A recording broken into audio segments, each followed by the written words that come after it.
મેં ક્યારે વિચાર્યું છે કે તમે જે આજે તમારા માતા પિતા સાથે કરી રહ્યા છો તે જ તમારી સાથે કાલે થશે? એક કરોડપતિ દીકરાએ તેના પિતાને ઘરડાઘર મૂકવા માટે સામાન પેક કર્યો, પણ જ્યારે તે પાછો વળ્યો ત્યારે તેના પોતાના 5 વર્ષના દીકરાના હાથમાં એ જ ઘરડાઘરનો નકશો હતો. આ વાર્તા તમારા ઘરની શાંતિ અને સંસ્કાર બચાવી લેશે. એક વાત જરૂરથી સાંભળજો, કારણ કે સમયનું પૈડું જ્યારે ફરે છે ત્યારે કોઈને છોડતું નથી. શહેરના ઘોંઘાટથી દૂર એક આલીશાન બંગલો હતો. તેનું નામ હતું શાંતિ નિવાસ, પણ ત્યાં શાંતિ સિવાય બધું જ હતું. આ બંગલાના માલિક હતા આર્યન શેઠ. આર્યન શેઠ એટલે શહેરનો એવો બિઝનેસમેન જેની 1 મિનિટની કિંમત લાખોમાં હતી. આર્યનની પત્ની મનીષાનો મોંઘા ઘરેણાં અને પાર્ટીનો શોખ હતો, પણ આ ચરકાટની વચ્ચે એક ખૂણામાં આર્યનના 80 વર્ષના પિતા રઘુકાકા રહેતા હતા. રઘુકાકાએ આખું જીવન મજૂરી કરીને આર્યનને ભણાવ્યો હતો, પણ આજે એ જ દીકરા ઘરમાં રઘુકાકા વધારાનો સામાન બની ગયા હતા. મનીષાએ રઘુકાકાનો ખોખારો અને તેમની ધ્રુજતી લાકડીનો અવાજ કાંટાની જેમ ગૂંજતો હતો. એક રાતે જમવાના ટેબલ પર મનીષાએ આર્યનને અલ્ટિમેટમ આપ્યું, "આર્યન, હવે બહુ થયું. તારા પિતાના કારણે મારો ગેંગસ્ટર સામે મારી શરમ આવે છે. કાં તો આ ઘરમાં હું રહીશ, કાં તો તારા પિતા." આર્યને પત્નીના મોહમાં આંધળો હતો. તેણે વિચાર્યું કે પિતાને કોઈ સારી જગ્યાએ મૂકી આવું તો માથાકૂટ મટી જશે.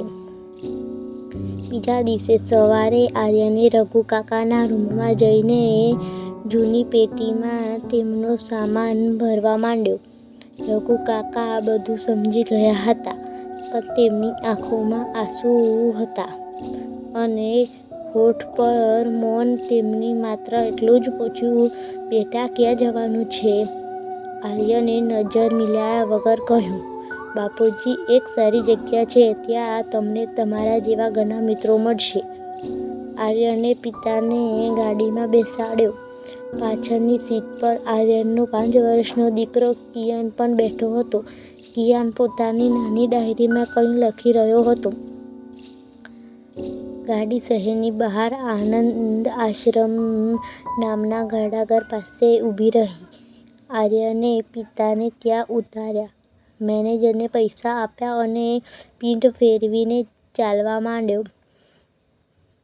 તેને એમ હતું કે કામ પૂરું થઈ ગયું, પણ અચાનક તેણે જોયું કે કિયાન ગાડીમાંથી ઉતરીને પેલા ઘરડાઘરના દરવાજાનો ફોટો પાડી રહ્યો હતો અને નકશો દોરી રહ્યો હતો. આર્યને નવાઈ લાગી. તેણે પૂછ્યું, "બેટા, તું આ શું કરે છે?" "આર્યનને તો ઘરે જવાનું છે." કિયાને બધું જ માસૂમિયતથી આર્યનની સામે જોયું અને કહ્યું, "પપ્પા, હું આ રસ્તો યાદ રાખી રહ્યો છું.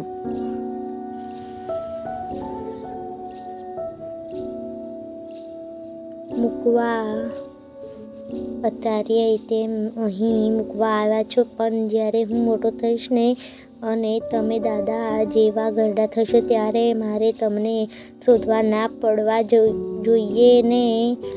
મારે પણ તમને અહીં જ મૂકવા આવવાના છે. એટલે હું નકશો બનાવી રહ્યો છું." આ સાંભળતા જ આર્યનના હાથમાંથી ગાડીની ચાવી નીચે પડી ગઈ.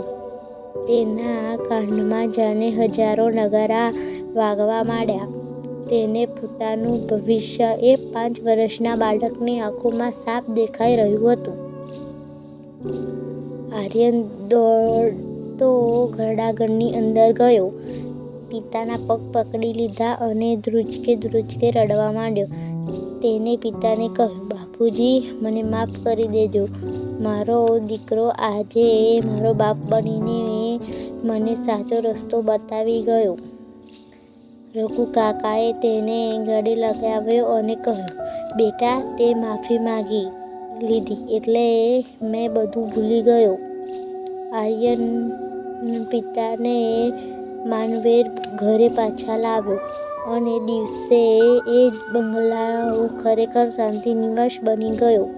મિત્રો, યાદ રાખજો, સંસ્કાર એ એવું દેવું છે જે વ્યાજ સાથે પાછું મળે છે. જો તમે તમારા માતા પિતાને પ્રેમ આપશો તો જ તમારું સંતાન તમને પ્રેમ આપશે. જો તમને આ વાર્તા ગમી હોય તો કોમેન્ટમાં માતૃદેવો ભવ જરૂરથી લખજો. આભાર.